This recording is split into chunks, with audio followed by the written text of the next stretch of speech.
Hi, everybody. My name's Mike Voss. I bet you thought you were going to see Brian down here today. Well, today we're going to turn the tables on Brian. I've been fortunate enough to work with Brian for many years. I consider him a friend, and I've seen countless hours of Brian on the biggest stages you can imagine to the most intimate conversations that you've ever had. And today we're going to turn the tables on Brian. He's a guy who's always been about telling the story and finding the story in whatever needs to get done. And so we're going to hear Brian's story today. So the beautiful part, Brian always starts these segments by saying it's not about him, that it's about us. But today it's going to be about him, at least for the most part. So, Brian, thank you for allowing me to interview you here today. Oh, Michael, thank you so much for doing it. It feels a little weird to be on this end of it, but let's go. All right, let's jump right in. So, let's talk about your earliest influences. Obviously, you've had a whole career as a leader, but how did you just start out? Did you feel like, you were born to be a leader? Was it something that you naturally gravitated to? No, I my dad split when I was 14, and I went to work to help out. And there was a gentleman that managed the grocery store I worked at, Jerry's Foods in Edina, and his name was Ken Heinzen. And Ken came up to me one day and said, "Listen, we've had a bunch of screwed up orders when people are pulling in the parcel pickup. Can you think about what we can do to change it?" And I know that sounds ridiculously simple, but I'd never had an adult, much less an adult male, like straight out of Central Casting with the slick back hair and the big long Carlton cigarettes, say to me, "Hey, what do you think? How can we make this better?" So I gave him my 2 cents, and then he started. I became a go-to guy for him, and then he like invented a job. I was like the head bag boy, really, and I got like a 15 cent an hour raise, and I was so proud. No, not proud, motivated, and I wanted to please him. I mean, I could go back and tell you about my altar boy days or my crossing guard days, but it was really that moment that I thought, hey, this guy thinks I have something to add, something that simple, which I always remember. Think about the impact we have out there.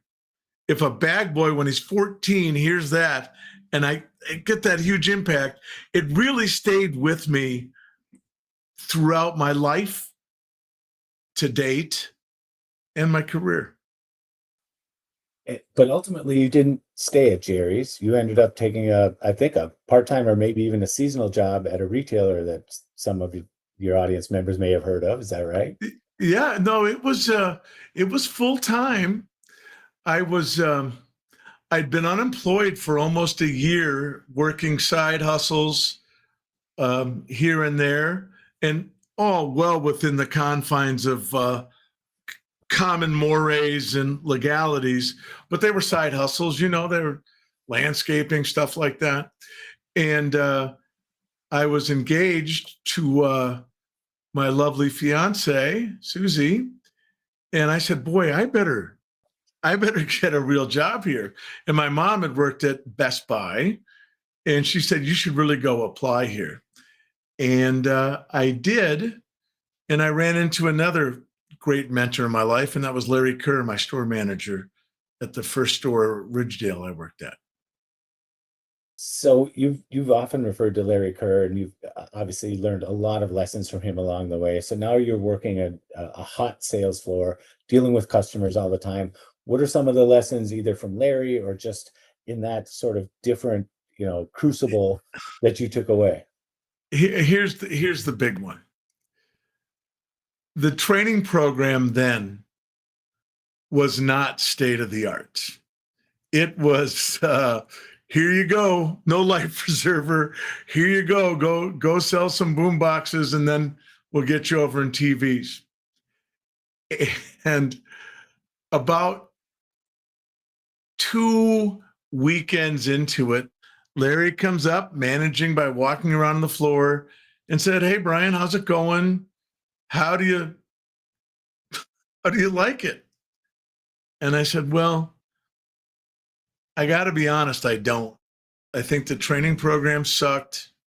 Uh, I'm out on the floor and there are customers that know more about these things than I do. And to make a very long story short, Larry said to me, you know what? I come in early on Saturday mornings and I would be more than happy to meet you here if you want to come in at 7 o'clock next Saturday, and I'll teach you about selling. And I said, okay, I'll do it. And here was the most important thing.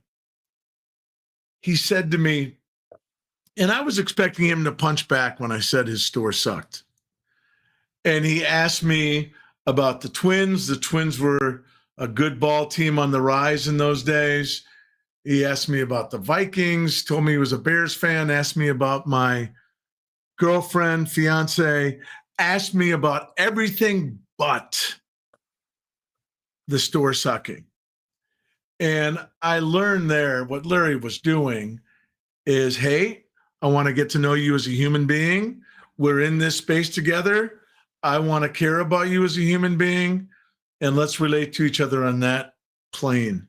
And I know it sounds ridiculously simple, Michael, but it was one of the most compelling lessons I ever had. So you've Ever. had now these two inflection points. You had the leader at Jerry's supermarket who asked you for your input. You had Larry who treated you like a human being and wanted to get to know you personally. And eventually you got an opportunity to run that store. Is that right? I actually ended up running the Edina store after making some moves to different stores in the Twin Cities. And ironically, I became the store manager there after I didn't get it. And the person who did had some challenges, and I got the opportunity to go manage that store. And I have to tell you, it was one of the happiest periods of my life. I knew I was going to be able to raise a family. I was going to be able to buy a modest house. I was going to be able to do all these things with my young bride. And I was so happy that I was getting to do it in the community that I had spent a lot of years in. And I knew a lot of the customers. It was a really fun time. You've talked often about the intimacy that you enjoyed as a store manager, the intimacy with your team, how much you enjoyed that. Point in time, if I remember correctly, where you were asked to move into another level of leadership, and I think you maybe resisted that. Can you tell us a little bit how that went? I did resist it. I loved the intimacy of the store. There was a morning meeting every morning at 8:40 when we opened at 9. And I loved being on stage and talking to the people and watching them grow and watching them get promoted out of the store. And I just loved that. And of course, it was about that time somebody tapped me on the shoulder and said, we had some good success, and we'd like you to take these principles to a broader base, become a district manager. And I was not jumping up and down, clapping about it. In fact, I was quite reticent. So much so that Mr. Schultz, Dick, came into the store and had a talk with me and said, I understand that they're considering you for a district and that you're not that excited about it. And I said, well, I love the intimacy of the store. And I said, all those nice things I just said to you. And he looked at me and goes, yeah, that's great. I need you to go do this in 8 stores. And so I did. And I'm very, very grateful to Dick for that nudge. I'm very, very grateful for not only the nudge, but the confidence for me to go do that. And it of course was the right thing. But I always, every step of the way, missed the intimacy of running a store. You and I visited many stores together. I loved it. I loved going in to visit the stores. It felt like home to me always. And so it's an interesting juxtaposition, Brian, because you were a little bit of a reluctant astronaut, right, in terms of advancing your career to the point of, telling Larry Kerr, this place sucks, I didn't get trained well. And obviously, your career story is that you started on the sales floor and became CEO of this company. Somewhere Mhm. along the line, maybe it wasn't a switch flipping, but somewhere along the line, you started to see the possibility of that trajectory. Like, what drove you to start to embrace that versus saying, I don't want to keep moving up. I saw the power of what Dick and Brad and Al were growing. And I saw the potential in it. And I understood that this was one of those moments where you're in the right place at the right time. Because let's not forget, this is an era when uh, compact disc players and VCRs are exploding and camcorders right behind them. So, I mean, it's a really exciting time. And I saw and felt the opportunity. And really, the inflection point was I knew I was going to have to relocate to get the experience opening new stores. And uh, I gave it a lot of thought. Susie and I had a long talk about it. Sue wasn't interested in relocating, and neither was I. And we gave it a lot of thought. And I said, we had a discussion. My wife was an RN, and we talked about I can be a salesman. I can sell things for sure, whether it's a car or an x-ray machine or pharmaceuticals, whatever. I know I can sell. And you can go to medical school if you'd like, or we can relocate and basically give me 5 years. And because I need to go open stores, understand how to grow a team from the ground up. And I did. And I went to work for a guy by the name of Mike Keskey, who I learned a ton from, a ton about building culture, about spreading culture and splicing it off and planting it new gardens. Let's see how much I can beautify this language, right?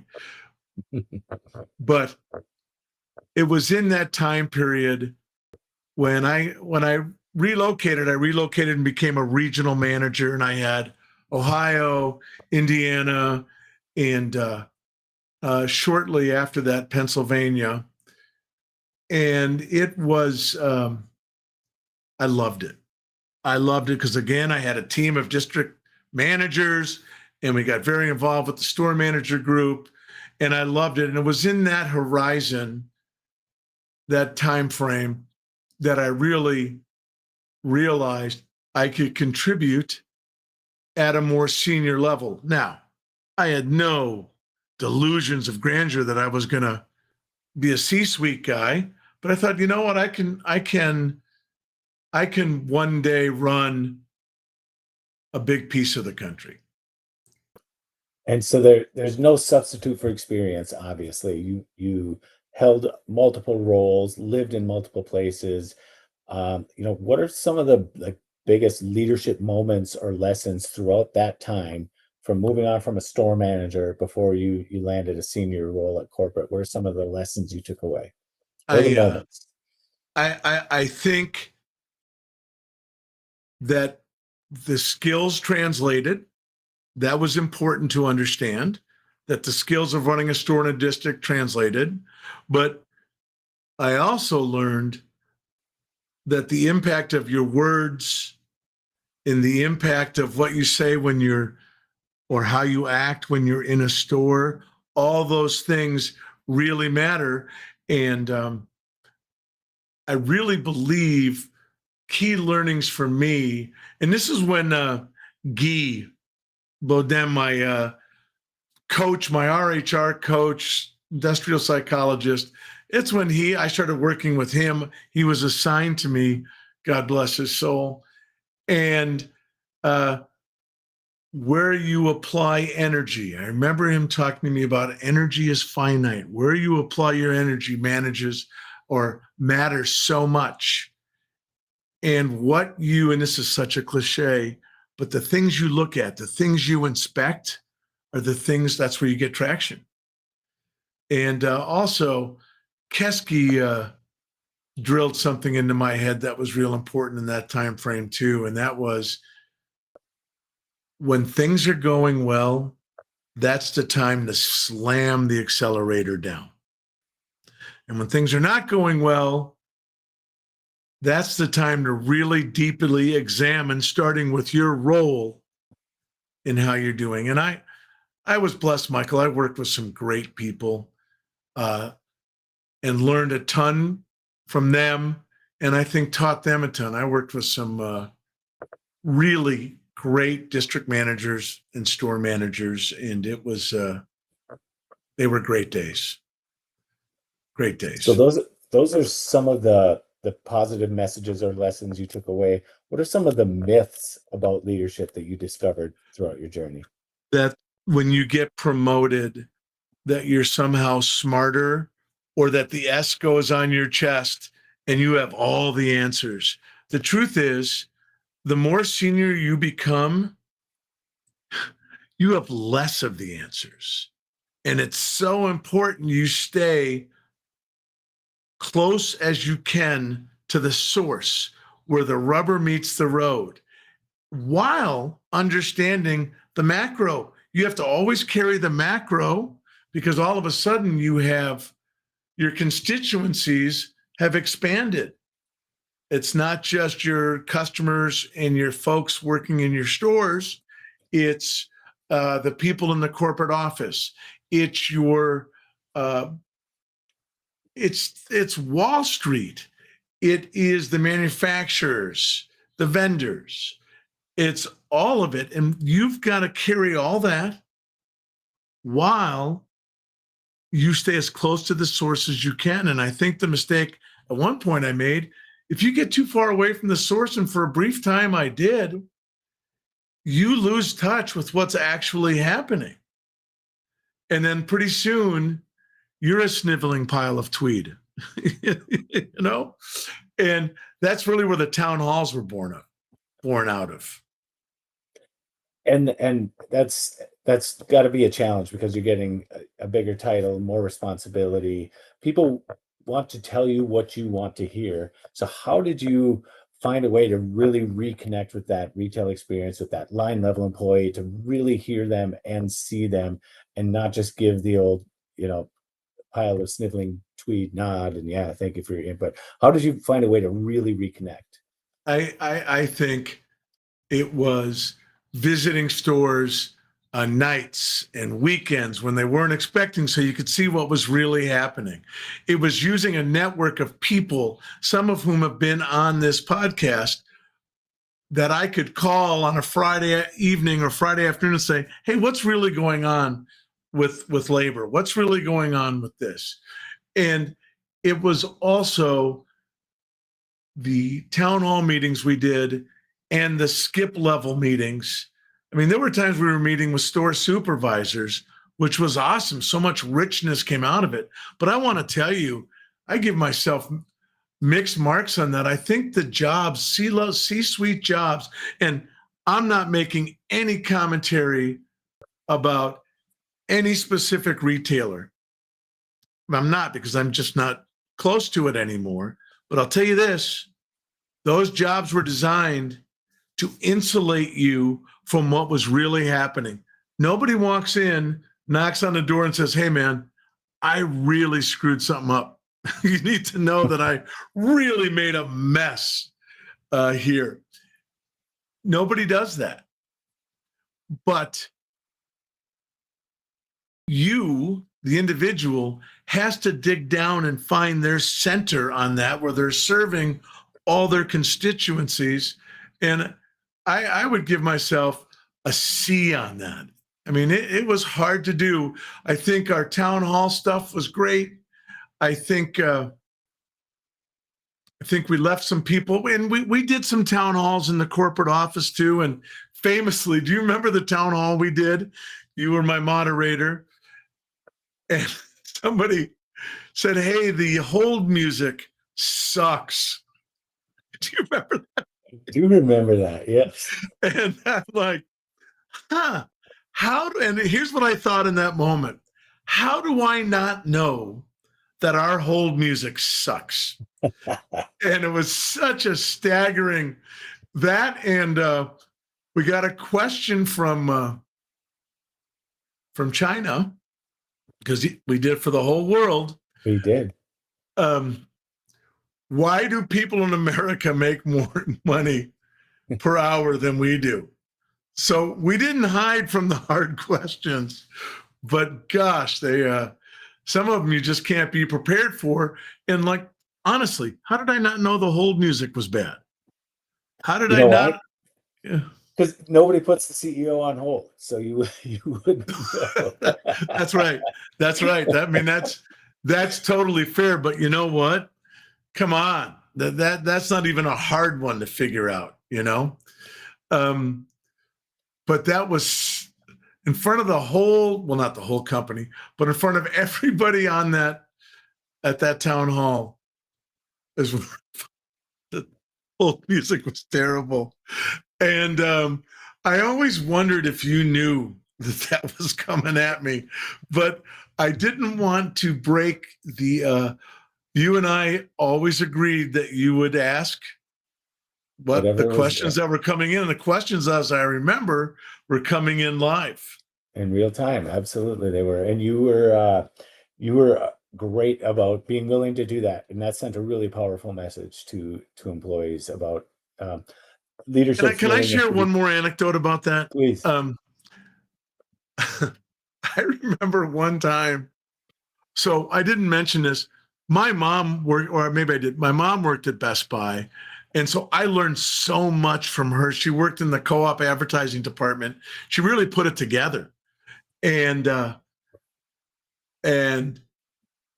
we would talk at endless Sunday night family dinners about it. So I learned a ton, and she'd answer all my questions and I'd answer hers. So one time we're sitting in the town hall meeting, and it's kind of fun seeing your mom sit in the middle center, where she always sat. And she raised her hand, and I thought it was going to be a layup. She's like, Brian, when is the stock price going to go up? Like, I said, well, if I knew, I couldn't tell you. And I spun it into, we all have to get our nose to the grindstone and push, push, push. But you might expect a toughie from somebody in the comms team, not your mom. For God's sakes, God rest her soul, but come on, Mom. But that was true to form, right? Yeah, oh, it was 100% true to form. So from the outside looking in, Brian, people would have said your career trajectory was you're living the dream, right? But the reality is, Susie was struggling with an illness, and eventually you lost her, and that's an entirely huge part of the story that a lot of people don't know. So tell us a little bit about what do you want to share about navigating grief? What would you share with people? So I'll give you a brief history. Susie was diagnosed in 2002. I had just been brought back as senior vice president, and it was clear to me there at that point that I had the runway to compete for the top job, that I was going to have the opportunity to compete for that. And I was on the brink of becoming the EVP of all of retail. In fact, it happened almost concurrent with finding out that. And Susie was diagnosed with breast cancer. a rapid aggressive, and I always do this as a public service. 2 weeks before, she'd had an all clear mammogram, but she said, I just know something's not right. And she went back, and sure enough. So we went from green grass, high tides, and the wind blowing out to this huge piece of devastating news. And there were people that rallied around me. Best Buy, the company, was great. I went and talked to Brad and Dick and said, and Mike, and I said, if you think I should take a break, I will. And they said, absolutely not. And then Brad said to me, and I'll never forget this, we had our disagreements from time to time, but he said to me, I don't want you to miss one chemo session. I don't want you to miss any doctor's appointment. I want you to take care of what you need to take care of. And I'll never forget that. And I'll tell you what I learned about it, because it's a 15-year story. I learned that even in tough moments like that, there are gifts that come from them. There's a wonderful community that pops up around you inside the cancer community. I mean, it sucks. It's lousy, but there's wonderful people that come forward. And then you also learn in that moment, your whole life's priorities and your boundaries get, boom, they get set in concrete. And you say, okay, what matters is getting my wife and the boy's mom better and doing everything we can. So immediately, my boys and I and Susie, we're all aligned. That's a real gift because it gives you clarity and focus. And I had some good professional years post that diagnosis. Sue had some very good years of remission after the first really tough 18 months. And what I learned from it is we have to always be on the lookout, and it's really what underlies this whole podcast I'm doing, Mike, for what other people are carrying and be sensitive to it and in tune with it. And when I separated from Best Buy, that was a very tough time, but that was also a gift. Here's the silver lining. That was sort of the last 4 years of Sue's life. So I was with her every day. And they were wonderful days and wonderful times. And I'm so grateful for all of that. And believe me, at the time I was not. But I'm so grateful for all that. And going through that journey made me a better person. It made me kinder, gentler, more in tune with all the people around me. And I don't mean the people I know, I just mean sort of humanity. Everybody is carrying something. Everybody. And to that end, I'm not done learning from it. And one last thing about that, two last things about that journey. And I know I'm going on and on. Your heart believes you're getting the miracle. Your head knows the math. And then those things line up towards the end. And it is crushing when they come together, because even though you know what's coming, the hole I was in anyway was larger and deeper than anything I could have imagined. And I knew my job was my son's.